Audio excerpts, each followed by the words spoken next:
आजकल हम हर जगह सुनते हैं कि भाई म्यूचुअल फंड पे एसआईपी पे पैसा डाल लो आप करोड़पति बन जाओगे। लेकिन अगर आप ध्यान से देखोगे इंडिया का जो भी बिजनेसमैन या पॉलिटिशियन जिसके पास करोड़ों रुपए है उनका मैक्सिमम पैसा कभी भी म्यूचुअल फंड के अंदर नहीं है। उनका मैक्सिमम पैसा जो है जमीन या प्लॉट के अंदर है। तो आज आपको मैं real life example with mathematics दोनों के साथ आपको समझाऊंगा कि आपका रियल वेल्थ कहाँ पे क्रिएट होगा, म्यूचुअल फंड या रियल एस्टेट। तो चलिए शुरू करते हैं। देखो भाई, फर्स्ट चीज जो है रॉन्ग मैथ। इंटरनेट पे चीख चीख के जो एक्सपर्ट गुरु है फाइनेंशियल का, वो कहते हैं कि भाई रियल एस्टेट से सिर्फ आपको 6 to 7% रिटर्न मिलता है। देखो भाई, यहाँ पे क्या गलती करता है, 6 to 7% जो वो बात कहता है वो है रेंटल यार्ड।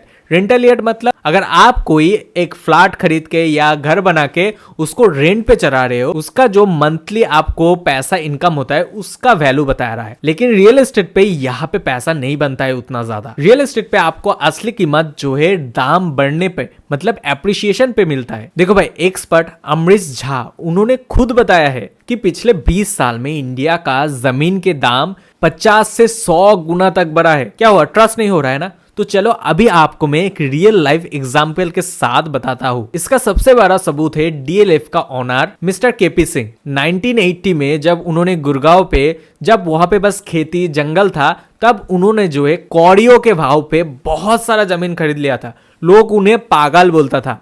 लेकिन आज हमें सभी को पता है कि गुड़गांव पे जमीन का भाव कितना है। अभी गुड़गांव एक मिलेनियन सिटी है जहां पे जमीन और प्लॉट जो है गोल्ड हो चुका है। अभी सोच के देखो, अगर मिस्टर केपी सिंह ने ये पैसा म्यूचुअल फंड में लगाया होता तो वो आज बिलियनियर नहीं होता। उनका वेल्थ बना क्योंकि उन्होंने स्मार्टली डेवलपिंग एरिया पे अपना पैसा लगाया और जमीन खरीद ली। तो चलो भाई, अभी प्रैक्टिकल कैलकुलेशन के साथ देखते हैं कि म्यूचुअल फंड या रियल एस्टेट बेस्ट है। अगर आपने 2004 में 10 लाख रुपए म्यूचुअल फंड पे डाला होता 15% रिटर्न के साथ, तो आज वो 1.6 करोड़ रुपीस होती, जो कि बहुत ही बढ़िया बात है और बहुत अच्छा एक अमाउंट होता।